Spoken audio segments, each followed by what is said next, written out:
এই যে আজকে বামেদের ব্রিগেড বলা হচ্ছে, এটা একটা কিম্ভূত কিমাকার ব্যাপার। হাঁসজারু ব্রিগেড, এটা হচ্ছে হাঁসজারু ব্রিগেড।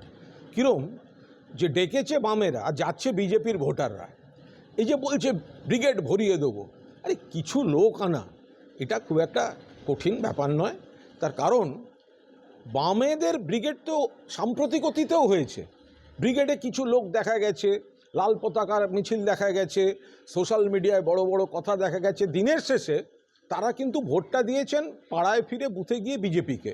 অর্থাৎ বামেদের ভোট শতাংশ কমেছে আর বিজেপির ভোট শতাংশ খানিকটা বেড়েছে। তৃণমূলের তো ভোট কমেনি, তৃণমূলের তো বেড়েছে। ফলে এই বামেদের ইরোশন আর খানিকটা বেড়েছে বিজেপি। ফলে বামেদের এই মিটিং, মিছিল, স্লোগান, বড় বড় কথা, ডায়ালগ, ব্রিগেড, এটা আপনি চোখের ওপর দেখছেন। এই লোকগুলো তো বিজেপিকে ভোট দেবে। এর আগেও দেখবেন ব্রিগেডের পরের দিন বা ব্রিগেডের দিন বিকেল থেকে সোশ্যাল মিডিয়া, পরের দিনে বামেদের কাগজপত্র সব কত লোক হয়েছে, কত লোক হয়েছে। আরে ভাই, ভোটটা তাহলে কোথায় গেল? ভোটটা কি করে বামেদের কমছে, 5% কম চলে গেছে, তাই আবার কংগ্রেসের সঙ্গে জোট করতে হয়। আর উল্টো দিকে বিজেপির খানিকটা বেড়ে যাচ্ছে। তাহলে বামেদের যে ইরোশনটা হচ্ছে সেইটা বিজেপির বাড়ছে। ফলে এটা হাঁসজারু ব্রিগেড।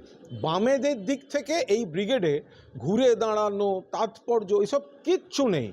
এর তাৎপর্য হচ্ছে এটার দেখতে একরকম, ভেতরে একরকম। যাচ্ছে লাল পতাকার মঞ্চে, ভোট দেবে এরা গিয়ে বিজেপিকে,